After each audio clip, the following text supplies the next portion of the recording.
Welcome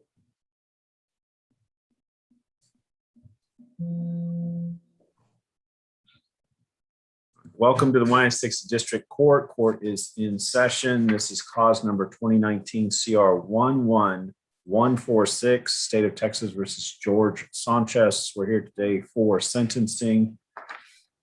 And we're conducting this hearing via video conference using the Zoom application. We're also using YouTube to live stream the proceedings to keep the hearing public. The time now is 12:08 p.m. on the 28th day of July 2021.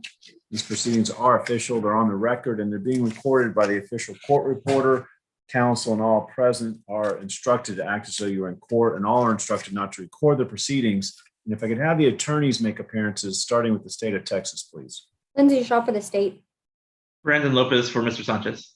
Sir, are you the same George Sanchez who pleaded guilty on June 9th, 2021 to felon possession of a firearm? Is that you, sir? Yes, Your Honor.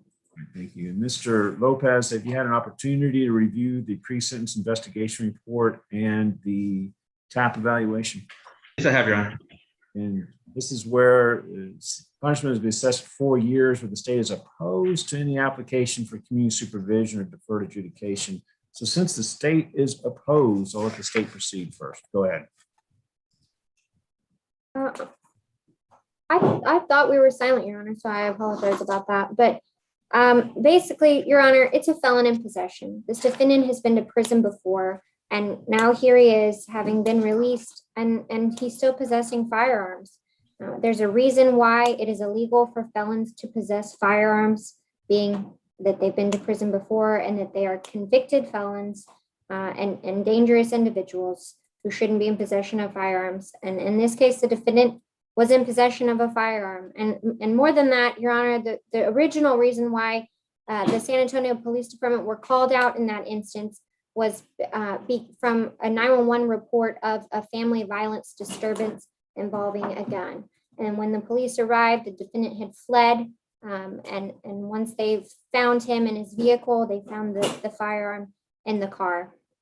So based on the fact that he is a felon in possession of a firearm and the facts of the case, the state is asking that you sentence him to 4 years TDC.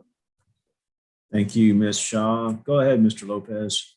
Your Honor, in the instant offense, at the time it took place, we were about a week out from Mr. Sanchez's wife's sister committing suicide. Mr. Sanchez's wife was distraught. They had a verbal altercation. Mr. Sanchez was leaving the household with his son to work out of town for the weekend. She called the police, distraught about him leaving, thinking that he wasn't coming back.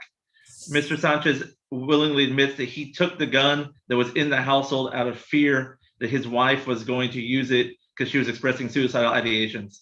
The gun was found in the third row, unloaded. He allowed the officer to search the vehicle.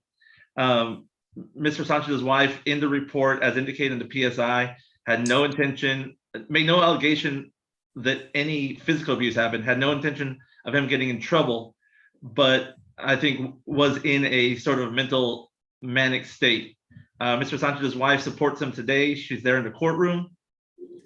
He understands that he made a mistake. He understands that he's a felon, should not have had that gun in the vehicle, but it was not a situation where he was brandishing a gun, where that it was he was riding with it in his immediate possession, in his waistband, or he was, just rolling around town with it. His intent was to deprive his wife from access to that gun while he was leaving town soon after a traumatic incident. We understand his history.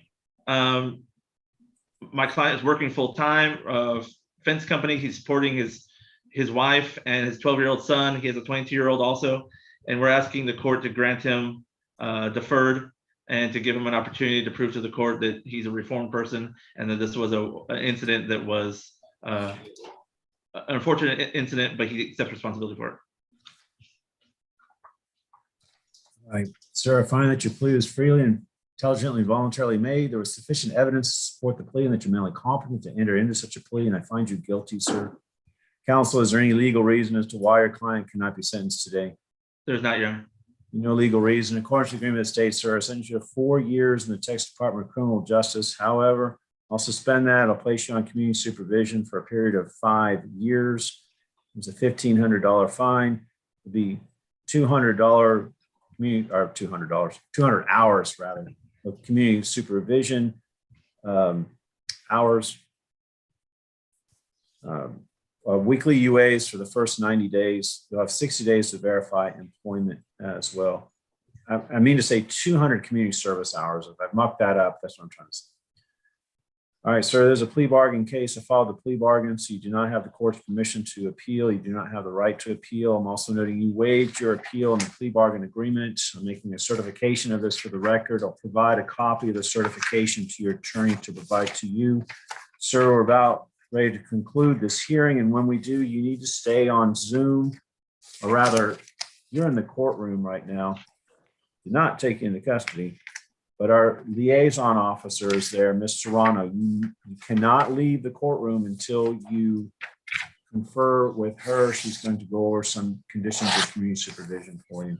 Is there anything else from either side in regards to the sentencing? No, Your Honor. All right, this matter is now concluded. Good luck to you, sir. We are in recess.